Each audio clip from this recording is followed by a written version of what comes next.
வணக்கம். அதிகாரம் நிலையாமை. குறள் 332.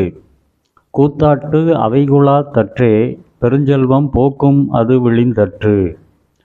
கூத்தாட்டு அவைகுழா தற்றே பெருஞ்செல்வம் போக்கும் அது விளிந்தற்று.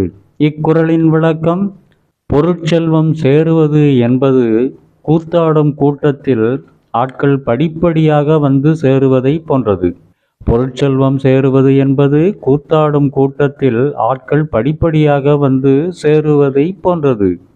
அந்த பொருள் நீங்குவது என்பது கூத்து முடிந்து கூட்டம் மொத்தமாக கலைந்து விடுவதை போன்றது.